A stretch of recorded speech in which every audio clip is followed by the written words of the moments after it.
हिमालय की ऊंचाइयों में बीच एक बसा छोटा सा गांव, मणिकोट। गांव बहुत पुराना था। सदियों से लोग वहां आया जाया करते थे। पर इस गांव की सबसे बड़ी पहचान इसके ऊपर खड़ा एक पहाड़ थी, और उस पहाड़ की गहराई में छुपी थी रक्त की घाटी। गांव के बुजुर्ग कहते थे सैकड़ों साल पहले उस घाटी में एक तांत्रिक ने रक्त यज्ञ किया था। उस यज्ञ में 4 आत्माएं बंध गई थी।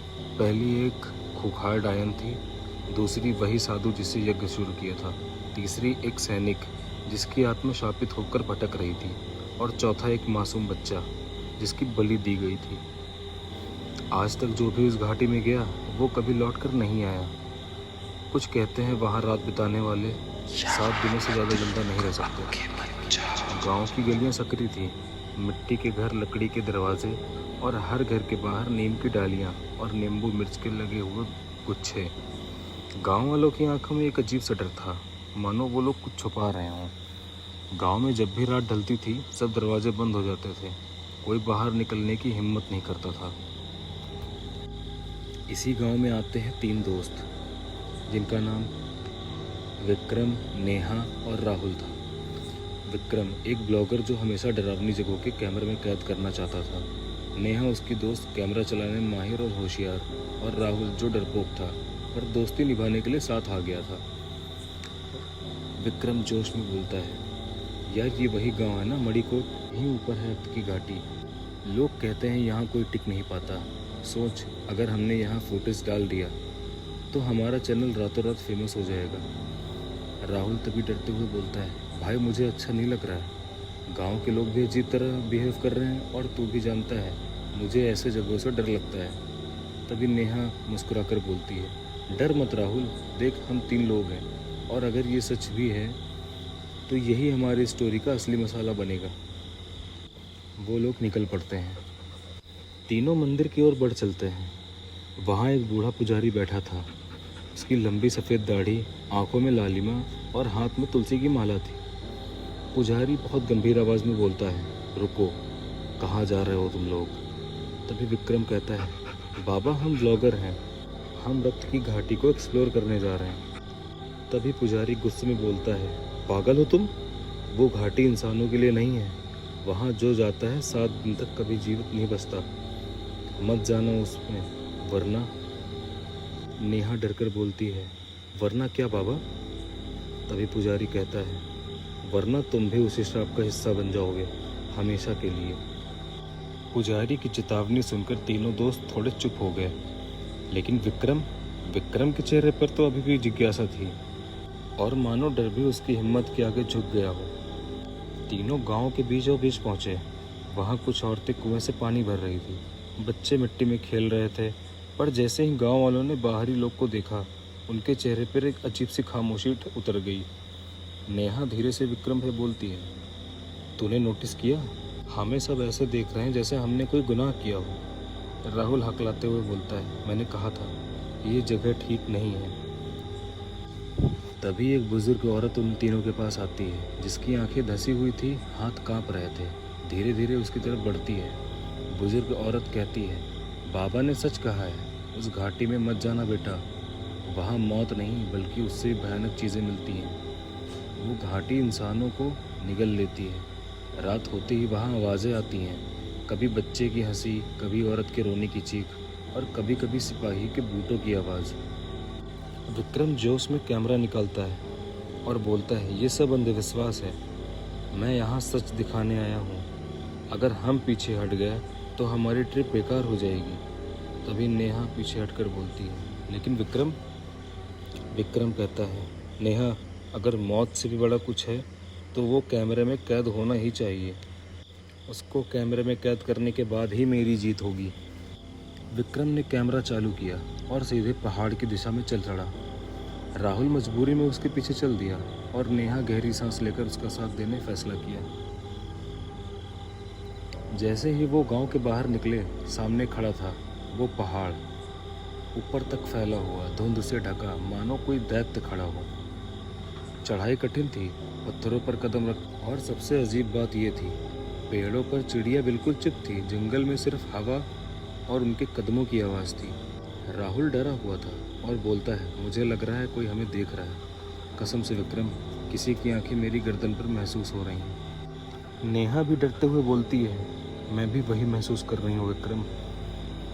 राहुल चीखते हुए कहता है, भूत है। पर झाड़ी की एक बिल्ली निकलती है। विक्रम हंसते हुए बोलता है, अरे ओवर एक्टिंग मत कर, बिल्ली है। थोड़ी चढ़ाई के बाद उन्हें रास्ते में एक टूटा हुआ शिव मंदिर मिला। दीवारें दीवारें दरक चुकी थी, मूर्ति आधी टूटी हुई थी और चारों तरफ राख बिखरी हुई थी। नेहा धीरे से कहती है, लगता है यहाँ कभी कोई पूजा होती थी। राहुल कांपते हुए बोलता है, लेकिन देखो मूर्ति के चारों तरफ ये राख क्यों है? विक्रम ने कैमरा पास ले जाकर देखा, वो राख नहीं थी बल्कि जली हुई हड्डियाँ थी। राहुल चीखते हुए बोलता है, हे भगवान, ये इंसानी हड्डियाँ हैं। तभी उन लोगों को पीछे से एक बच्चे की हंसी सुनाई देती है। नेहा घबरा कर कहती है, कौन है वहाँ? लेकिन विक्रम के कैमरे में सिर्फ एक परछाई ही कैद हुई थी, जो मंदिर की टूटी दीवार से झांक रही थी। शाम होने लगी थी। सूरज की आखिरी किरणें पहाड़ों के पीछे छुप गई थी। घाटी की ओर जाते जाते आसमान पर एक अजीब सी लालिमा छा गई थी, मानो किसी ने खून छिड़क दिया हो। तीनों लोग चलते चलते एक बड़े पत्थर के पास पहुंचते हैं, जिस पर संस्कृत में कुछ लिखा हुआ था। कुछ श्लोक लिखे हुए थे, लेकिन अक्षर ऐसे थे जैसे किसी ने जानबूझकर खरोंच डाले हों। और पत्थर पर लिखा आखिरी शब्द साफ दिख रहा था, रक्त। राहुल हकलाते हुए कहता है, ये जगह सही नहीं लग रही विक्रम, चल वापस चलते हैं। विक्रम जबरदस्ती हिम्मत दिखाते हुए बोलता है, राहुल डरना बंद कर, इतिहास और सच्चाई हमेशा खतरे में ही मिलती है। तभी वो लोग रुककर आग जलाते हैं। उन्होंने घाटी के बीच में एक छोटी सी जगह चुनी जहाँ वो रात बिताने वाले थे। लकड़ियाँ जुटाई, आग जलाई और टेंट लगाया। नेहा धीरे से कहती है, यकीन मानो विक्रम, मुझे ऐसा लग रहा है कि ये जंगल जिंदा है, हर पेड़ हमें देख रहा है। राहुल कपकपाती आवाज़ में बोलता है, मुझे तो लग रहा है कोई हमारे पास खड़ा है। अचानक उन लोगों को पास में किसी के कदमों की आवाज़ सुनाई देती है, ठक ठक ठक। तीनों ने तुरंत टॉर्च ऑन कर दी, इधर उधर देखने लगे, लेकिन वहाँ सिर्फ धुंध थी और सन्नाटा। आधी रात होते होते हवा और ठंड हो गई। अचानक घाटी में एक अजीब सी आवाज़ गूंजी, मानो कोई बच्चा हंस रहा हो। तभी नेहा डरकर बोलती है, विक्रम, ये बच्चा कौन है? विक्रम धीरे से कैमरे की ओर बोलता है, कैमरे में कैद हो गया है, लेकिन अजीब है, सामने कोई दिख ही नहीं रहा। बच्चे की हंसी अब पास में आने लग जाती है, फिर अचानक रोने की आवाज़ में बदल जाती है। राहुल कान बंद करते हुए बोलता है, बस करो, मैं पागल हो जाऊंगा। टॉर्च की रोशनी में धुंध के बीच एक काली परछाई उभर आती है। काले लंबे बाल, सफ़ेद फटी साड़ी और लाल चमकती हुई आंखें। नेहा कांपते हुए आवाज़ में बोलती है, वो डायन है। तभी डायन उन लोगों से कहती है, क्यों आए हो मेरे पहाड़ पर? ये मेरी घाटी है, खून से पली है ये घाटी, और अब तुम्हारा खून पिएगी। राहुल चीखते हुए कहता है, भागो। अचानक उनके सामने लोहे की कवच पहने हुए एक परछाई दिखाई देती है, हाथ में तलवार, आंखों में आंख।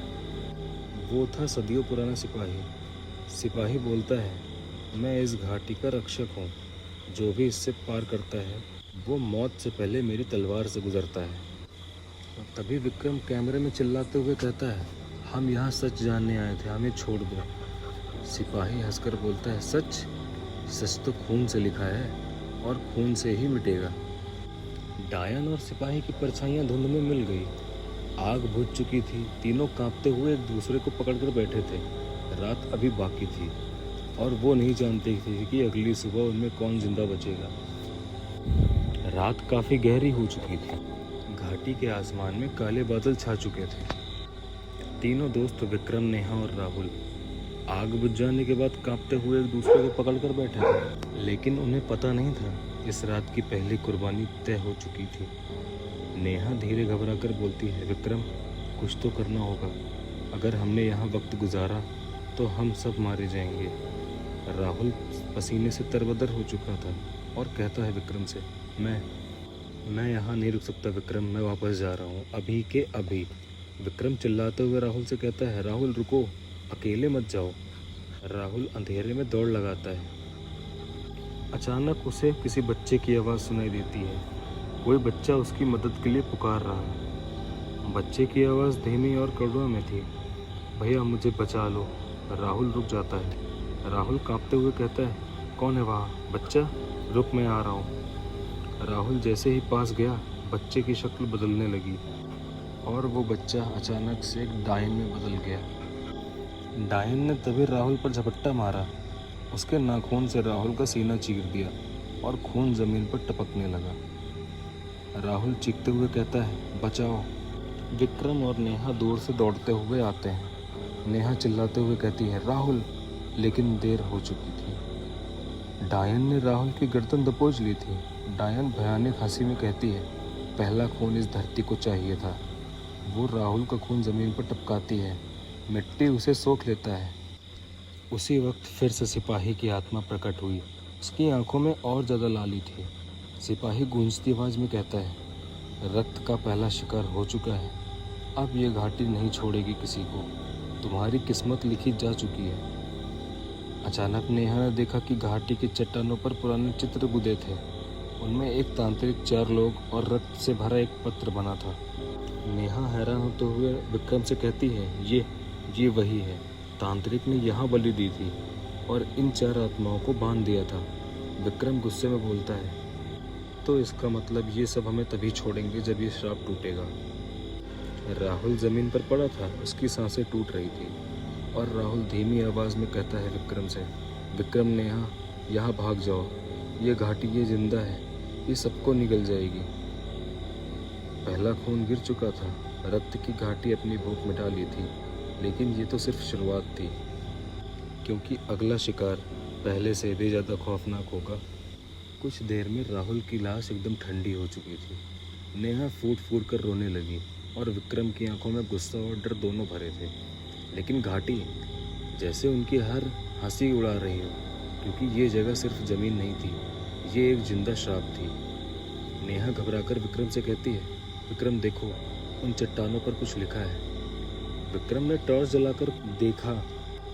वहाँ पत्थरों पर संस्कृत में मंत्र गुदे हुए थे। चित्रों में वही तांत्रिक दिख रहा था जो रक्त यज्ञ कर रहा था। उसके सामने 4 चारपाइयाँ बंधी हुई थी। विक्रम पढ़ने की कोशिश कर रहा था। ये लिखावट कह रही है, जो भी इस घाटी में प्रवेश करेगा वो तब तक कैद रहेगा जब तक 4 आत्माओं को मुक्ति न मिल जाए। तभी अचानक नेहा को लगा कोई उसके कानों में फुसफुसा रहा है। डायन धीमी आवाज़ में फुसफुसा कर बोलती है, तुम मुझे आज़ाद करो, मैं तुम्हें रास्ता दिखाऊंगी। नेहा घबरा कर कहती है, विक्रम, वो मेरे कान में कुछ बोल रही है। विक्रम गुस्से में चिल्लाकर, निकल सामने। जैसे ही विक्रम ने चिल्लाया, घाटी की ज़मीन फटी और एक काली धुंध ऊपर उठी। उस धुंध से तांत्रिक की आत्मा प्रकट हो गई। उसकी आंखों अंगारों की तरह जल रही थी, हाथ में खोपड़ी की माला, और उसकी हंसी से पूरा पहाड़ कांप रहा था। तांत्रिक तभी कहता है, मूर्ख इंसानों, तुम सोचते हो ये 4 आत्माएं मैं कैद कर रखा हूँ? नहीं, ये 4 आत्माएं मेरी शक्ति हैं और अब तुम्हारी आत्माएं भी मेरी रक्त की घाटी का हिस्सा बनेंगी। नेहा ने कांपते हाथों से फिर चट्टान की लिखावट पढ़ी और सच्चाई सामने आई। नेहा रोते हुए विक्रम से कहती है, ये तांत्रिक ने खुद को अमर बनाने के लिए बलि दी थी। 4 आत्माओं की कैद से वो हर साल ताकत लेता है और शाप कहता है, जब तक कोई बलिदान उसे रोक न ले वो अमर रहेगा। विक्रम गुस्सा कर कहता है, तो मतलब अगर हमें बचना है तो हमें उसी श्राप को तोड़ना होगा। अचानक वही सिपाही सामने आई। उसकी तलवार खून से भीगी थी, लेकिन इस बार उसकी आंखें दया झलक रही थी। सिपाही कहता है विक्रम से, मैं यहाँ कैद हूँ, लेकिन मैं तुम्हारी मदद कर सकता हूँ। तांत्रिक को रोका जा सकता है, पर इसके लिए एक आत्मा को कुर्बानी देनी होगी। नेहा डरी हुई, कुर्बानी मतलब हमें भी मरना होगा? सिपाही, हाँ, कोई एक जो अपनी स्वेच्छा से अपनी आत्मा अर्पित करे और तांत्रिक को बांध दे, तभी ये श्राप टूटेगा। अब सवाल ये था, विक्रम और नेहा उनमें से कौन अपनी जान देगा? और क्या वाकई कुर्बानी ही रास्ता है, या ये तांत्रिक का नया छल है? सिपाही के शब्द पूरी घाटी में गूंज रहे थे। एक आत्मा की कुर्बानी, तभी श्राप टूटेगा। विक्रम और नेहा एक दूसरे की तरफ देख रहे थे। दोनों की आंखों में डर था और प्यार भी। तभी नेहा कांपती हुई आवाज में विक्रम से कहती है, विक्रम, अगर हमें बचना है तो मैं ही बलि दूंगी। विक्रम गुस्से से चिल्लाकर कहता है, चुप, बकवास मत करो नेहा, तू मेरी वजह से यहाँ आई है। अगर कोई मरेगा तो वो मैं हूँगा। दोनों के बीच एक सन्नाटा पसर गया था, लेकिन घाटी की हवाएं अब भी तेज हो रही थी, जैसे किसी को जल्दी थी कि फैसला हो। अचानक वही डायन सामने आई। उसकी लंबी चोटी जमीन पर लटक रही थी, आंखें जल रही थी। डायन मुस्कुराते हुए कहती है, अगर तुम लोग किसी एक को मार दो, मैं बाकी को रास्ता दिखा दूंगी। सिर्फ एक खून चाहिए। नेहा कांपते हुए कहती है, विक्रम, ये झूठ बोल रही है, मत सुनो इसे। विक्रम तभी तलवार उठाता है, दफा हो जा चुड़ैल। तभी अचानक घाटी कांपने लगी और तांत्रिक फिर से प्रकट हुआ। उसकी आंखों में खून उतर गया था। तभी तांत्रिक गुस्से में बोलता है, तुम सोचते हो कि मैं बेवकूफ़ हूँ? तुम्हें धोखा देने के लिए मुझे इन आत्माओं की ज़रूरत नहीं है। तुम खुद ही डर से एक दूसरे को मार दोगे। सिपाही, जल्दी करो, वक्त कम है। अगर सूरज उगने से पहले कुर्बानी नहीं हुई तो ये घाटी हमेशा के लिए तुम्हारी आत्माओं को कैद कर लेगी। नेहा रोते हुए कहती है, नहीं, हमें कोई दूसरा रास्ता ज़रूर मिलेगा। विक्रम ने धीरे धीरे नेहा का हाथ पकड़ा और उसकी आंखों में आंसू थे, लेकिन होठों पर एक मुस्कान। विक्रम धीरे धीरे से नेहा से कहता है, नेहा, तू जीना, तू ही मेरे सपनों को पूरा करेगी। मेरा मरना अगर तेरी ज़िंदगी बचा सकता है तो ये सौदा मुझे मंजूर है। नेहा तभी चीखते हुए कहती है, नहीं विक्रम, तू मुझे छोड़कर नहीं जा सकता। तभी विक्रम ने तलवार उठाई और अपने सीने की तरफ घुमाई। तभी सिपाही ने उसका हाथ पकड़ लिया। सिपाही तेज आवाज में बोलता है, नहीं, ये तेरा काम नहीं है। तांत्रिक का श्राप उसकी आत्मा से टूटेगा, किसी इंसान की जान से नहीं। तांत्रिक चीखते हुए कहता है, झूठ, ये सब झूठ है। अब साफ हो चुका था, कुर्बानी इंसान की नहीं बल्कि उसी तांत्रिक की चाहिए थी। लेकिन सवाल ये था, कैसे कैसे हराया जाए उसे। रक्त की घाटी अब रणभूमि बन चुकी थी। एक तरफ विक्रम और नेहा, दूसरी तरफ तांत्रिक डायन और उसका अंधकार, और बीच में चार आत्माएं जिनकी किस्मत इस लड़ाई से जुड़ी हुई थी। तांत्रिक ने अचानक अपनी असली शक्ति दिखा दी। उसका शरीर आग से जल रहा था, सिर पर खोपड़ियों का मुकुट, हाथ में रक्त से भरा कटोरा। तांत्रिक गुस्सा होकर कहता है, तुम दोनों ने मुझे बहुत परेशान किया है। अब तुम्हारा खून इस घाटी की मिट्टी में समाएगा और मैं अमर हो जाऊंगा। डायन तांत्रिक के पास ही खड़ी थी, लेकिन उसकी आंखों में अजीब सी बेचैनी थी। डायन धीरे से फुसफुसाते हुए बोलती है, तांत्रिक, तूने वादा किया था मुझे मोक्ष देगा। तांत्रिक तभी गुस्से में कहता है, तू बस मेरी एक प्यादी है, तेरा मोक्ष तेरी मौत से होगा। तांत्रिक ने मंत्र फेंका और डायन धुएं में गायब हो गई। अब साफ हो गया था वो सबको धोखा दे रहा है। तभी वो मासूम बच्चा साधु, सिपाही और विक्रम नेहा के पास जाकर खड़े हुए। साधु गंभीर आवाज में कहता है, सिर्फ इंसानी साहस ही इसे हरा सकता है। अब तुम्हारे साथ है। सिपाही तेज आवाज में कहता है, मैं इनकी ताकत रोकूंगा। बच्चा भी मुस्कुराकर कहता है, और मैं इनकी जादुई डाल तोड़ूंगा। तांत्रिक ने अपनी पूरी शक्ति छोड़ दी थी। आसमान काला पड़ गया था, धरती कांपने लगी थी, खून की बारिश होने लगी। नेहा चीखते हुए कहती है, विक्रम, अब नहीं रुकना है। विक्रम ने तलवार से वार किया, लेकिन तांत्रिक ने उसे रोक लिया। तांत्रिक हंसते हुए कहता है, एक मामूली इंसान मुझे नहीं मार सकता। तभी सिपाही पीछे से चीखते हुए कहता है, अभी भी मौका है विक्रम। तलवार सीधे तांत्रिक के सीने में धंसा दी गई। उसकी चीख आसमान को हिला दी और उसका शरीर रक्त में बदलने लगा। तांत्रिक के मरने ही घाटी में फैला अंधकार खत्म हो गया। चारों आत्माएं मुक्त हो गई थी। साधु ने विक्रम और नेहा की तरफ हाथ जोड़ा और धीरे धीरे रोशनी की विलीन हो गया। नेहा आंखों में आंसू लिए हुए बोलती है, विक्रम, हम बच गए, सचमुच बच गए। सूरज की पहली किरण अब उस रक्त घाटी पर पड़ी। सैकड़ों साल का श्राप अब मिट चुका था। विक्रम और नेहा गांव लौट आए और गांव वालों ने उसे नायक माना। लेकिन विक्रम जानता था, वो जीत सिर्फ उसकी नहीं थी, वो उन आत्माओं की थी जो आखिरकार आज़ाद हो ही गई।